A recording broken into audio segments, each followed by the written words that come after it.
Hey everyone, welcome to part 6 of my Burnout Prevention Series. This is the final episode, and this series has been all about helping you uh, prevent caregiver burnout before it breaks you so you can care without losing yourself. And if you're new to my channel, welcome. I'm Melissa Miller. Over the last 5 episodes, we've been talking about recognizing burnout symptoms, pausing before you break, prioritizing your health, creating your personalized plan, and learning how to reset in the middle of chaos.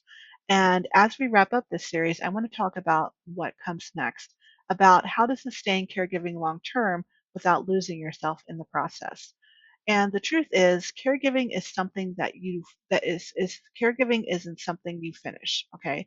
It's a journey. It's a journey that keeps changing, just like life itself. And what I've learned over the years is that caregiving is a constant evolutionary process, a dance between meeting your loved one's needs, your family's needs, and your own.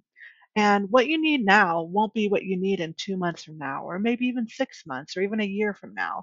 And that's okay. The key is to keep moving the needle forward, to keep adjusting, learning, and giving yourself permission to change what self care looks like as the season of life changes. And so, how do you actually sustain caregiving long term? Well, I think the most important thing is to start with these four small commitments I'm going to go over with you right now. And the first one is to stay aware of your season. Check in with yourself regularly. What is working? What's not working? What's draining you? And then number two is staying flexible. Don't be afraid to modify your self care plan. Some weeks it might be that you are able to get your full workout in. Other times it's going to be maybe a modified version, like a slow walk around the block, or even maybe taking a short nap.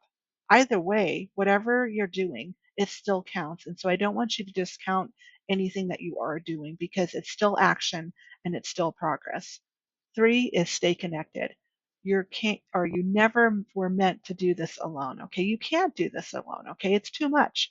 Support groups, coaching, friends, people in your congregation of faith. Stay connected so you stay steady. Four, stay compassionate, not just towards your loved one, yes, but also towards yourself. Okay. You're learning a lot of new skills. You're growing through so many ups and downs that caregiving brings. And that all counts as progress as well. And for me, that has been one of the biggest shifts in my own self care and caregiving journey is just realizing that my self care routine has to be flexible because the needs of my family are not the same every day and won't be the same every day. So some days it will be that I can get in my 30-minute 2 mile run. Other days it's only 20 to 30 minutes of one of my favorite Leslie Sansone walk at home workouts. And that's normal and that's okay. And but I just want you to get the idea here is that just because you need to shift your plan for that day because of what's going on with your loved one's needs, it doesn't mean that you're necessarily having to throw out all the progress that you've made or start over from scratch. It just means that you're tweaking and adjusting based on what the day requires for that given caregiving day. And that's what sustainable caregiving looks like, really. It's learning to adapt without guilt, and shifting your rhythm without feeling like you failed. It's not about perfection, it's about awareness, flexibility, and grace. And so, as we close out this burnout prevention series, I want you to remember this. Your caregiving journey is going to evolve. Your loved one's needs will change, whether in improvement or decline. Either way it goes, your needs will need to shift as well. And the goal here isn't to balance it all perfectly because that's impossible.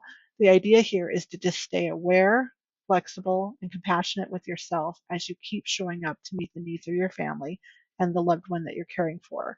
And just to remember that if you can do that, then you're making caregiving sustainable and not just survivable. So, if you found this series or any of my other videos on caregiving helpful, be sure to share them with a friend. I would love it if you would share this with other caregivers you know who might be struggling, especially around burnout and fatigue. And also, if you'd like to dive in more for some more tips on burnout prevention, definitely click the link below to grab my $19 10 minutes to burnout prevention workshop. And it's full of short, practical reset ideas you can start using today to keep your energy steady no matter what season of caregiving you're in. And again, the link's below. And thank you so much for joining me for this entire series. It's been a lot of fun to share these thoughts and passions with you. And I hope that you are encouraged, that you're leaving with being able to have a little breathing room in the sense of knowing that you're not alone, you're doing the best you can, and that you can do this long term just by taking some time to make some commitments to yourself to prioritize your physical, mental, emotional, and spiritual well being. So keep taking care of yourself, keep breathing, keep taking it one day at a time towards the healthiest version of you that is realistic. And I'll see you in the next one.